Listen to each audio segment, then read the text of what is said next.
Hi everyone, I'm First Alert Meteorologist Zack Webster for the river flooding update around the Western Slope for Friday, May 19th, 2023. Start off with a couple of new flood alerts that we have in effect around the region. They're out across the far southern portions of the Western Slope, primarily south of the San Juan Mountains. We have all of our usual flood advisories that are in effect for the Yampa, Dolores, San Miguel, Colorado, and Gunnison rivers. But now farther off toward the south, the Mancos River, a flood advisory in effect until further notice. Then just a little bit off toward the south and the east of that in La Plata County, the La Plata River now under a flood advisory. That one goes until 6 o'clock Sunday evening. Still got river levels on the rise around the Western Slope. We'll start out at the Colorado River near the state line. Yesterday, the forecasted crest for that was at 13.5 feet coming around Sunday morning. Now that crest has gotten higher, and it looks like it's gotten later as well. The new crest, expected crest, now 13.69 feet at around Tuesday morning. And again, we'll run through these again at 10 feet. Water approaches sections of Interstate 70 near Fruita. We're already seeing some considerable agricultural flooding in between the Redlands and Fruita.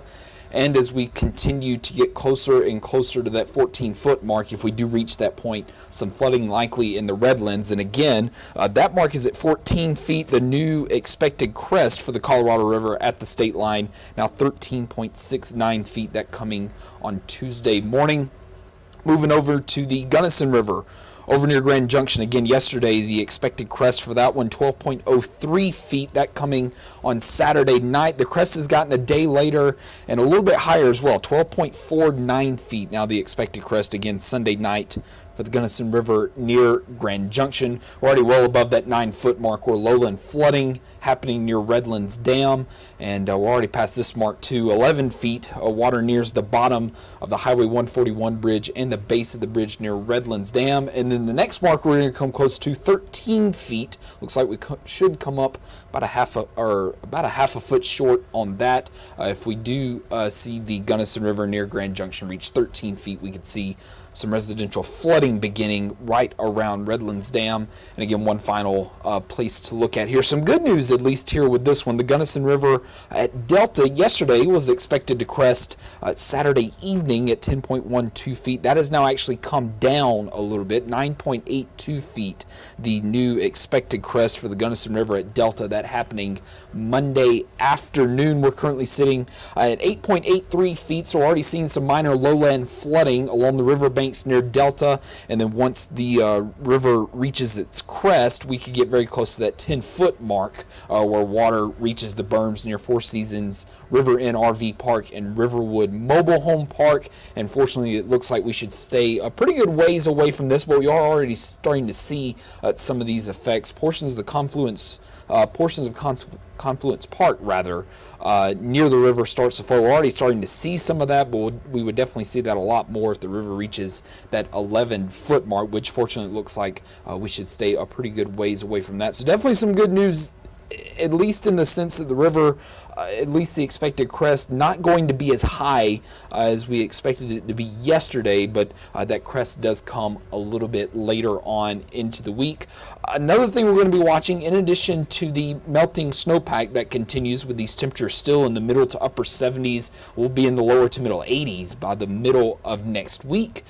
Another thing we're going to be watching is the potential for a little bit of heavy rain as some of those rain chances increase throughout the day on Saturday. We'll already be dealing with a little bit of rain early Saturday morning out across the central and southern portions of the Western Slope. Then as a little disturbance kind of quickly pushes its way through the region, we'll see a secondary increase in some of those showers and thunderstorms around the Western Slope. It increases the lift, it increases the moisture around the region, so we're definitely going to see some better rain chances throughout the day on Saturday, some of which could make their way into the valleys as well.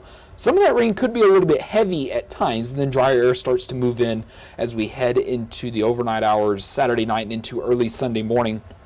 Again, some of that rain could be heavy at times, and it's been a while since we've pulled out this particular part. This is the excessive rainfall outlook. This is for Saturday, and this is it just about works like the convective outlooks for the risk for severe weather. You have two different levels for it. This is a level 1 out of 3 for excessive rainfall anywhere in that green shaded area, and that includes pretty much all of the western slope just to the north of Interstate 70, then farther down toward the New Mexico state line. So again, in addition to the snowmelt that we're seeing out across some of the higher elevations of the western slope, we'll also have to track some heavy rain potential on some of those showers and thunderstorms that pop up throughout the day on Saturday. And again, as you saw with some of those river graphs, these rivers will continue to rise through the weekend and into early next week before things may start to kind of come down a little bit, but it's still, a lot of these rivers going to very much be in flood stage throughout much of next week as well.